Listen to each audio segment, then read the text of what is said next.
Okay, welcome back after lunch. We have a great plenary for you. It is my pleasure to ask Desh Deshpande up on the stage. Many of you already know him, but he is, along with his wife, the founder of the Deshpande Foundation. And one fun fact about him is that he is a fabulous dosa maker. So for all of you who are hungry later on, he's the man. So thank you, Desh.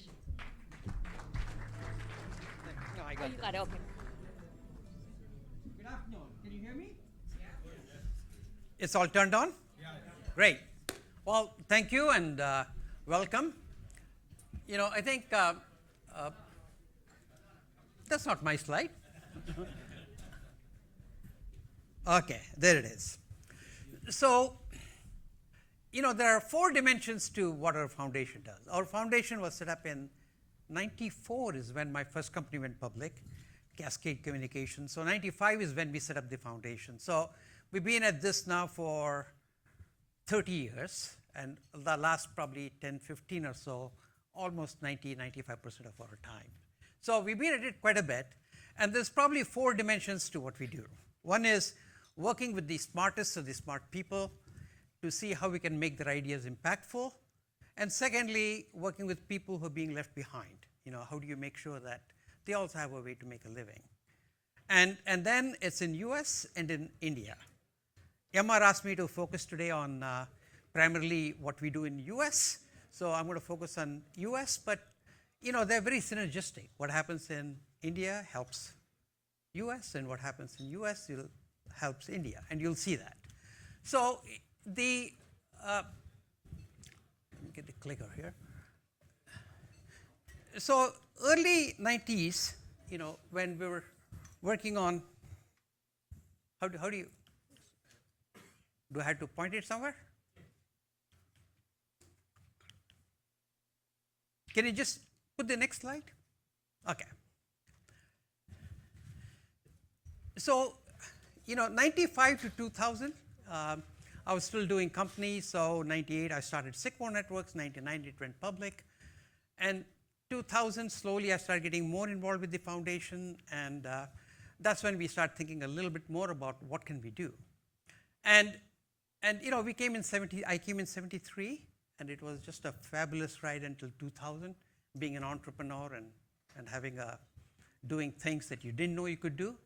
And so our first initiative was to see how we could create more opportunities for the people that we had. And the opportunities that we had in 70s and 80s, like Vanita, I remember, you know, all of our companies actually came because Bell Labs. You know, Bell Labs was the one that was creating all the intellectual property. They couldn't care less who commercialized it, and we would commercialize it. But by year 2000, there was no more Bell Labs. And so the question is, who is going to feed the entrepreneurial community? And the US taxpayers were spending about $50 billion a year funding university research. So, and then we looked at it and said, why is it that all these ideas, they come up with fantastic ideas, but nothing is commercialized? You know, MIT, Stanford, they were already pretty good. They all had technology licensing offices, but they would innovate the whole thing and then go looking for opportunities.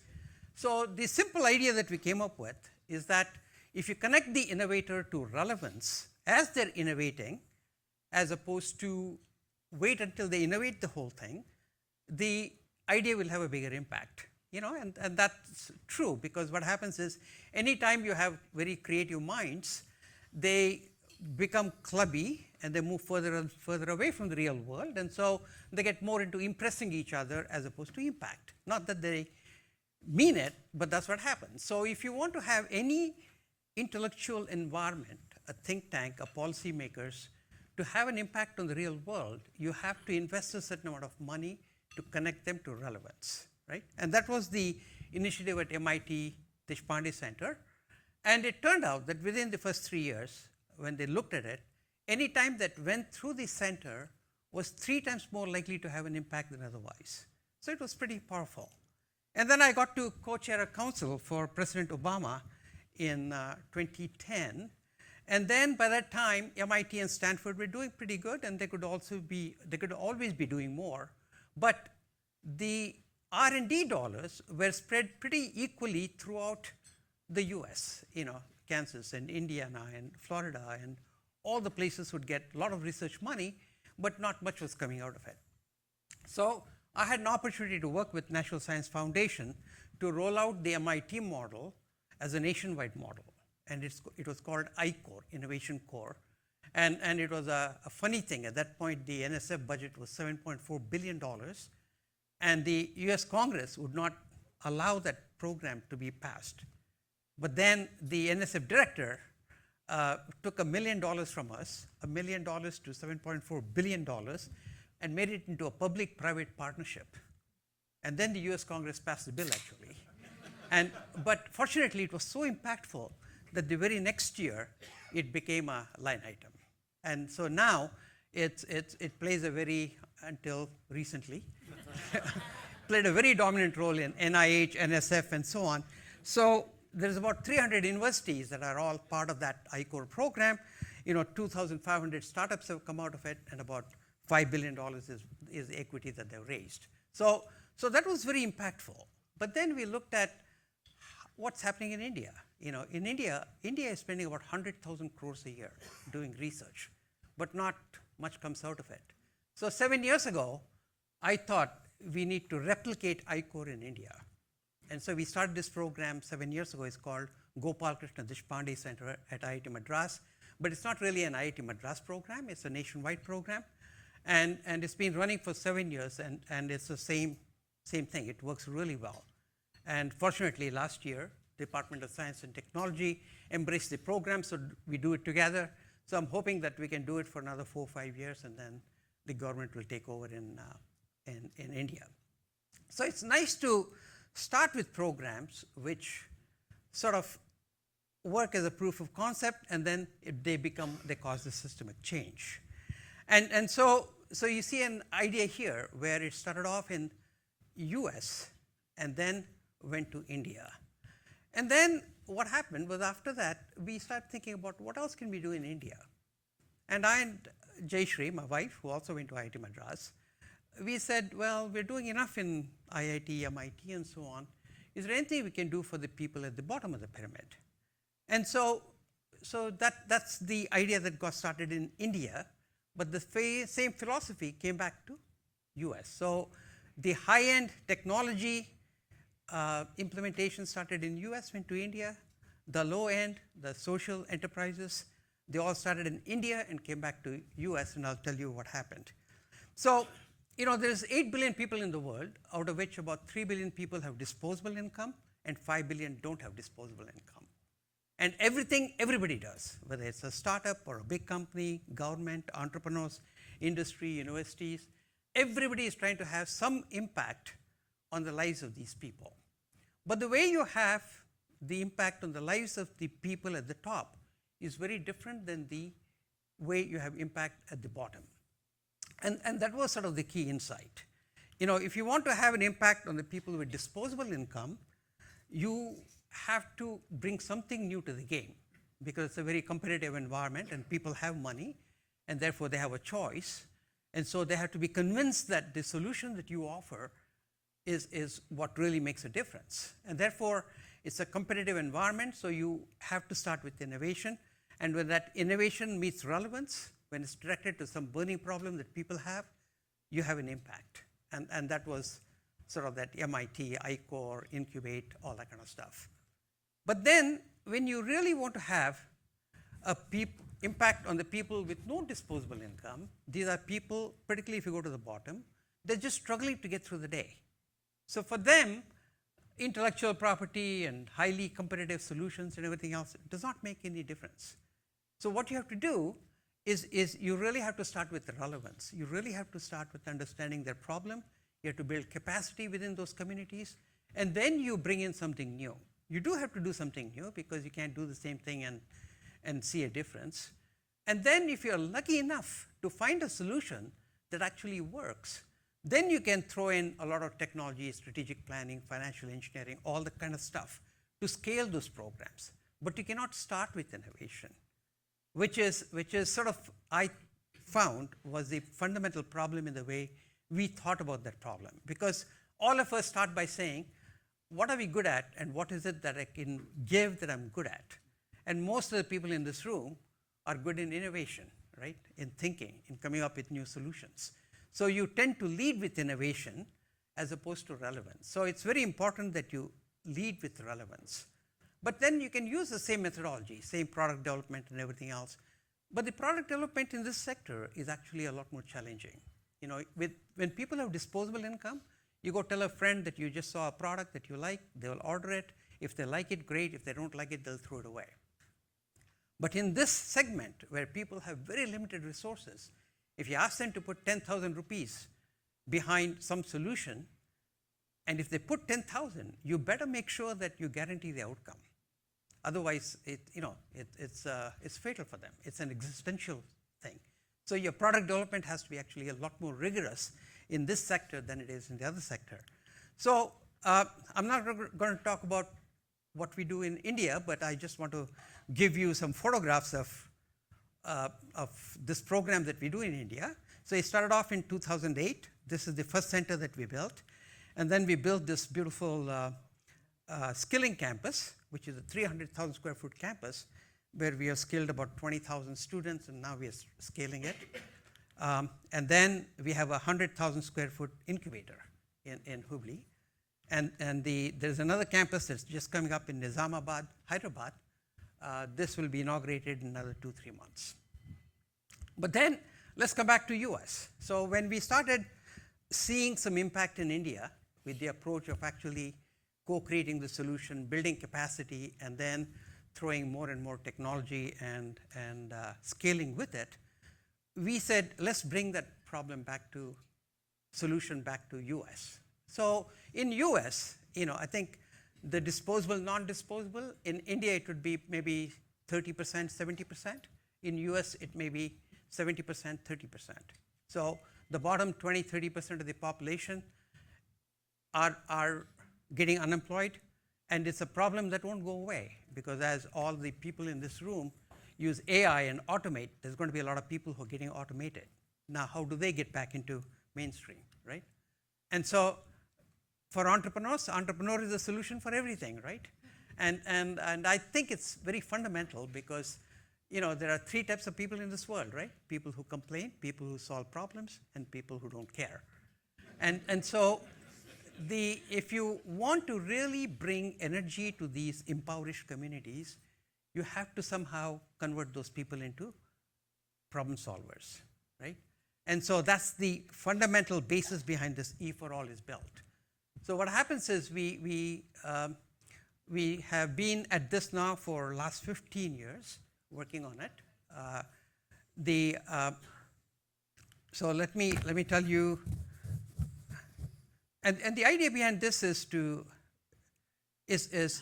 beauty of this is, once people become entrepreneurs, it's amazing how exciting their life becomes. They would have lost all hope in a community, and suddenly they become an entrepreneur. You start succeeding with, let's say, 5 people, and then 10, and then 15, and 20. At some point, that becomes the critical mass. Just like the Silicon Valley high-tech entrepreneurship. Silicon Valley wasn't Silicon Valley 50 years ago, right?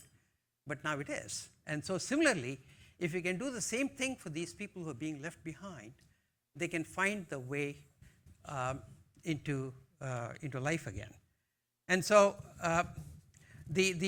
so what happens is it's a program where we mobilize, we recruit people, and then we run a 14 weeks of program, both in English and Spanish, and then they start businesses. And so just to give you a little scale of it, let me just talk about it, and then so that we have more time for questions and answers. So far we have about 2,000 businesses, 2,184 businesses. And these are all small businesses, people that hire maybe 1, 5, 10 people. But it's amazing, particularly the places where we started a long time ago. If you go back there, once we have 50 to 100 businesses in a community, it's a thriving community, just like high tech. They find their own new businesses. There are, food trucks and food bakeries and all kinds. They just come up with all kinds of ideas. Childcare. There's one lady who suddenly found that in funeral homes, there is a lot of flowers that get thrown away every day. So she said, hey, why not repurpose these flowers for something else, for events and so on. So she makes a living. And at the most, they get up to maybe $150,000, $200,000 or so. But that's enough. That's enough to make a living for themselves and to hire a few people, right? And so how do I see this going forward? I want to get this up to 50,000 businesses over the next 10 years or so. Previously, we had a model which was more community-based. We would go to a community, and then it would cost us maybe about $300,000 a year to run the program in that particular community. But during the COVID time, we had to go virtual, which we did. And we put a lot of resources behind that, a lot of the AI and all the stuff that you need, from MIT MOOCs programs and MITx and so on. And so now we have a beautiful platform that can do it virtually and do a little bit of a hybrid cohorts and so on. And the impact is just as good. So we are rolling out this program as a nationwide program so that we can get to 50,000 businesses and then transition that, just like the MIT model became an I-Core model in US. I'm hoping that this E4All model will become a part of the workforce development. The workforce development is several $1 billion a year that we spend as taxpayers. And the model, the way the current model works is that you go to places which have higher unemployment, you go train the people, and then you offer tax incentives for big companies to come and hire these people. But that's not happening anymore. I mean, that's not what companies need. And so if we can redirect 10% of the workforce development dollars into making job makers as opposed to job seekers, then they will create enough opportunities for the job seekers.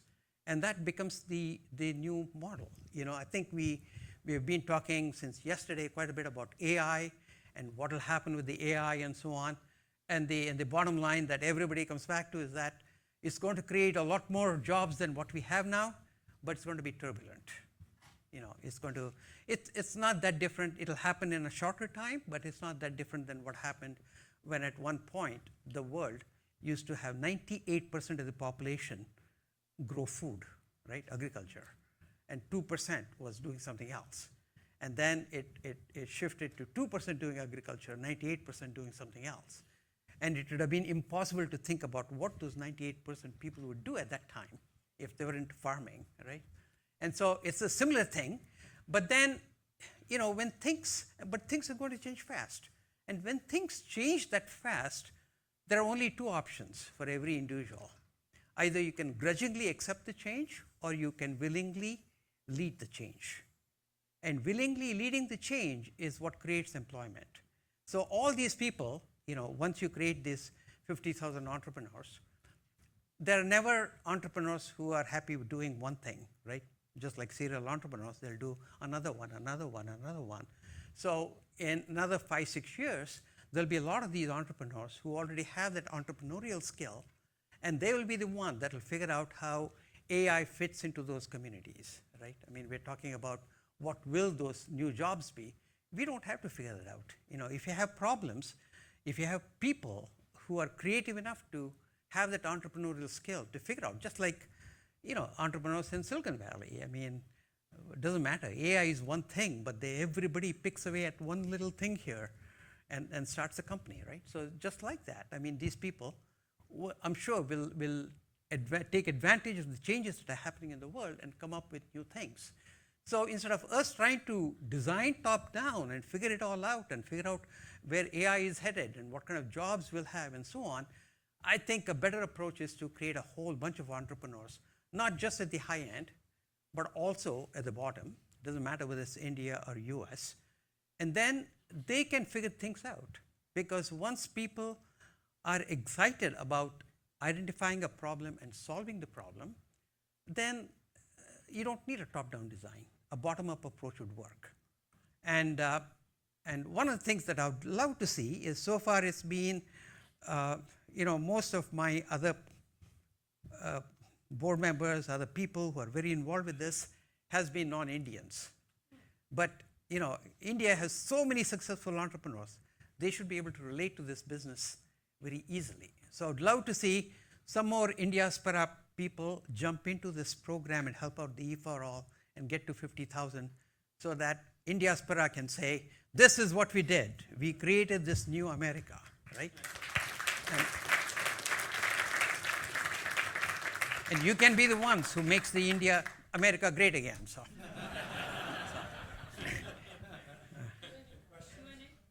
Yeah. Questions? Question here? Yeah, okay. So Desh, how do you, now that it's a virtual program, how do you reach the target customer, the potential entrepreneur?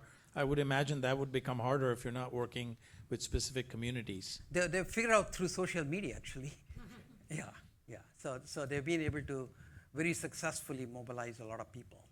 So we still have now more people than we can actually cater to. So that seems to be a good thing. Yeah. Yeah. So I volunteer at SCORE. Yeah. Sponsored or like a coalition with SBA, right? So how does, like, this is similar to SCORE as I can see it. So we've worked with SCORE. I think, so any of you who are interested, some of you can write some big checks, but others can almost everybody can become a mentor. And if you're interested in becoming a mentor, please let me know, and then I can connect you with the right people. We have a mentor training, a small orientation and things like that. And it's a little bit different in the sense, when you mentor high-tech startups, you're always starting with competitive analysis and where is your market share and all that kind of stuff. Here, you just have to have a huge amount of compassion. You just have to keep saying, I know you can do it. I know you can do it. Keep going. Because a lot of them are like single mothers, no jobs, and it's very difficult situation. But the beauty is, an entrepreneur needs three things. Number one, he has to be able to do with what he has. She has to be able to take pain because things never go right. There's a lot of pain. And then they need some skills. And these people are extraordinary in these first two. They know how to live with whatever little they have. Pain is like very natural. I mean, they're extraordinarily difficult situations, but they get through. And so if the mentors can provide just a little bit of skill, I think they'll flourish. Yeah. Deshi, thank you very much for what you do and being an entrepreneur and also a philanthropist. I'm also I'm with Seva International, Srikanth. I'm also an entrepreneur, businessman, and also doing some philanthropy work. I am the president of Seva International. So, personal question to you: which one is tougher? Second one, which one is fulfilling? Well, I think they're both fun. They're both fun at a certain time. But if you do a startup, you do 1, 2, 3, 4, 5, 6, 7, 8, 9, 10. But at some point, it gets to be boring. And then you have to reinvent yourself. And so, this is more fun because I'm not starting 1 or 2 companies anymore. It's hundreds of companies, right? And so enabling thousands of people to do it, it's again challenging. It's a nightmare every morning. Something goes wrong, but it's fun. It's fun. So, yeah. Rakesh. What is the unit? Sorry, I think you can hear me. What is the unit operation look like? So if somebody reached out to you, how many of the applicants get picked? What's the amount that you put in? Yeah. What's the time frame in which they return the money? What's is it a loan? Is it equity? Right. So think about it like the way. Yeah. Why did you not go with equity? Yeah. So all So it's a little bit like it was 40 years ago for high-tech people. Like when I was starting my first company in Boston, there were maybe 4 or 5 entrepreneurs in all of Boston: DEC, DG, Wang, Prime, Apollo, and so on. So there wasn't like venture capital, there wasn't like venture debt, all that stuff was not there. It's very much like that for these guys. So usually our cohort would have maybe 15, 20 people in a cohort, and we get through them and they start companies, and we give them $1,000. It's more like a reward money as opposed to like equity or loan. But none of those instruments exist for these people right now. And so mostly, a lot of them have bootstrapped through friends and family. They've raised over maybe $80-90 million collectively, but it's just friends and family right now. And so what I'm hoping is that if we can get it up to 50,000 businesses, all the other things will start developing. Like banks are interested, but the banks are not capable of loaning $50,000 because their origination of loans cost them $15,000, right? So it's not viable for them. So we need a different credit rating system. We need a slightly different way to evaluate these people and so on. All those techniques have to get developed. And I'm sure AI will be very useful there, but the marketplace has to develop. And so if you have 50,000 businesses, all of those will get done. And then in 20 years from now, we can, it'll all go on its own and none of us have to do anything. So, yeah. Rajiv, two things. Ajit Chandorkar, founder and CEO for Q-Focus Technologies. One is acknowledgement, second is question. First is thank you for your amazing contribution for social causes. Akshay Patra, which we have been involved with, your guiding light for that. Thank you. Second question for E for All. Our focus is creating manufacturing jobs in US. Okay, and that's going to be huge, and we are involved in creating jobs today. How would E for All help in that, and how can we, through Indiaspora, create a program where we can accelerate that? Yeah. I think creating manufacturing jobs for these people, I don't know if that's realistic.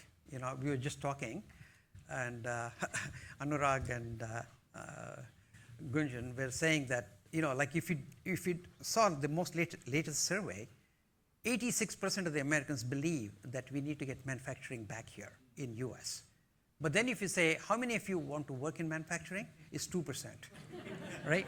So I think if manufacturing comes back to US, it's going to be a lights out kind of manufacturing. So a lot of it is going to be robotics and very heavy engineering and so on.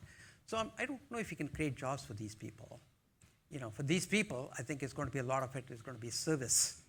Because the service sector always grows because there's going to be so much money, so much wealth. You need more chauffeurs, you need more maids, you need more whatever, a lot of the services. And those kind of jobs, I think, will be there. So sorry, just to follow on that, one category which I see where there's a low skill, low bump in terms of training is like technicians and operators and all that, right? So a lot of those people do it on visas today, and that's going to be another hurdle.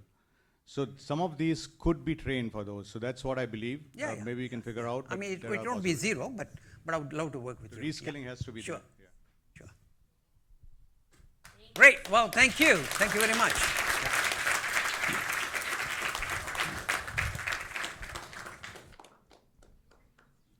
Thank you so much, Desh. I